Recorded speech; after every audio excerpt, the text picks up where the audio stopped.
Stéphane Sicolella, directeur général d'Elmi. Bonjour. Bonjour. Merci d'être avec nous, fournisseur de gaz et d'électricité indépendant pour les particuliers, pour les entreprises.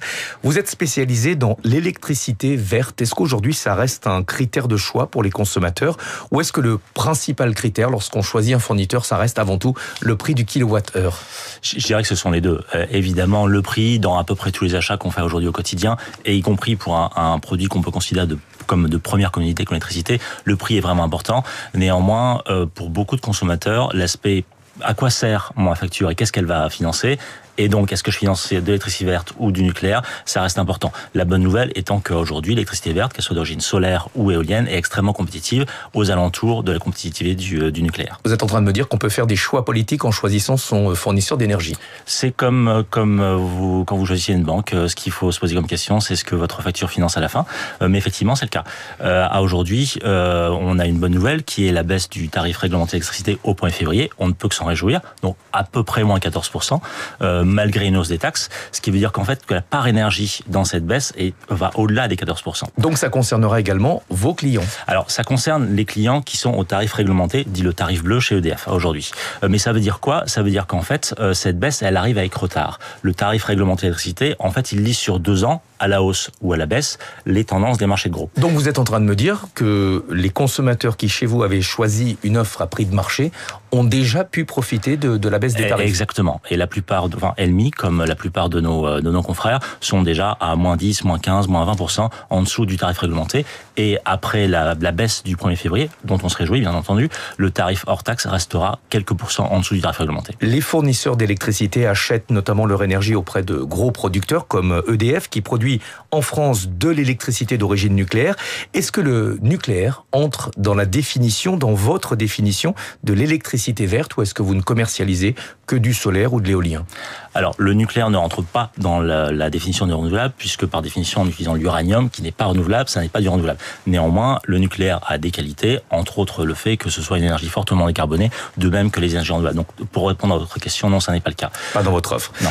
Les prix de gros de l'électricité nucléaire sont fixés actuellement par un mécanisme qui s'appelle l'AREN. C'est un acronyme, accès régulé à l'électricité nucléaire historique, mais il sera remplacé l'an prochain par un autre mécanisme avec un tarif revu à la hausse. Est-ce qu'à votre avis, ce sera soutenable pour les producteurs, pour les distributeurs indépendants? C'est une bonne question et encore beaucoup d'incertitudes sur le marché aujourd'hui. Il y a eu un accord entre le gouvernement et EDF déjà à la fin 2023, avec une négociation entre EDF et les électro-intensifs, donc les gros consommateurs d'électricité.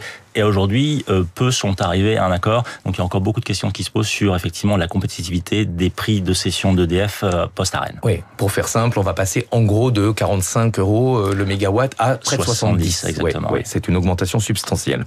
En 2025, vous allez lancer chez Elmi une offre de gaz vert pour les particuliers. Qu'est-ce qu'on entend par gaz vert ? Alors, le gaz vert comprend une partie de biogaz, c'est-à-dire du gaz qui est issu de la méthanisation. Et donc, ce sont les déchets agricoles notamment, ou les déchets alimentaires, qui vont dans les méthaniseurs et qui nous permettent de fabriquer du gaz. Donc, une partie, la différence entre l'électricité renouvelable, c'est qu'elle est 100% renouvelable, elle vient du solaire ou de l'éolien. Le gaz vert, en général, c'est un mélange parce qu'il est encore plus cher que le gaz naturel liquéfié qu'on peut avoir dans le réseau français. Et en fin de compte, quelle est la différence de tarif pour le particulier entre un gaz, on va dire, classique et le gaz vert? On est à peu près au même prix, voire quelques pourcents selon les offres des différents concurrents. Vous dites qu'il faut encourager en France la production d'énergie renouvelable. Comment est-ce que vous contribuez, puisque c'est l'une de vos missions? Oui, tout à fait. C'est une très bonne question. Les énergies renouvelables ont beaucoup d'avantages. Elles sont très compétitives aujourd'hui. On parlait du nucléaire qui est à 70 € du mégawattheure à peu près. Le solaire et l'éolien, c'est à peu près le même niveau. Il y a un gros aspect de décarbonation, ça c'est formidable.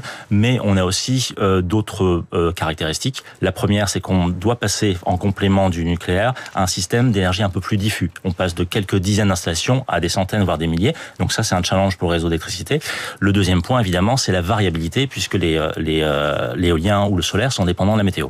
La bonne nouvelle, c'est que les régimes de vent en France sont complémentaires, mais il y a quand même cette variabilité. Et donc, ce qu'on fait, nous, c'est qu'en permanence, RTE, le réseau de transport, doit s'assurer que la production et la consommation matchent. en permanence. Et nous, ce qu'on fait, c'est qu'on fait ça pour notre périmètre. Donc, les petits producteurs auxquels on achète des électrons, petits producteurs renouvelables, on match en permanence cette production avec la consommation de nos propres clients. Donc, on est responsable d'équilibre et par là même, on encourage, on facilite l'inclusion des renouvelables dans le système électrique. Le développement des systèmes avec des stockages sur batterie, est-ce que vous y croyez? Est-ce que c'est l'avenir du renouvelable?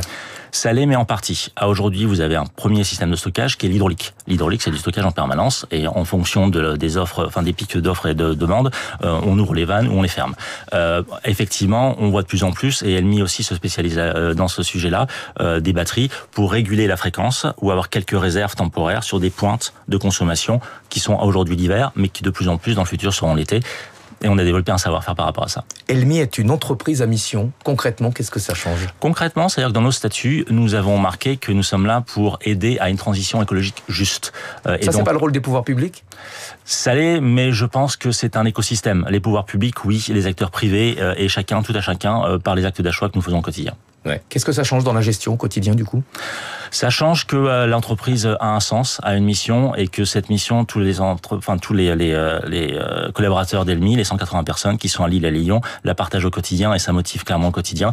Et nos clients savent que nous sommes cette entreprise à mission. Merci beaucoup Stéphane Sicolella, directeur général d'Elmi, fournisseur d'électricité et de gaz indépendant pour les particuliers, mais aussi pour les entreprises. 6h20 sur Radio Classique. Dans 5 jours, Donald Trump sera de retour à la Maison-Blanche. Natacha Valla nous parle aujourd'hui de la dédollarisation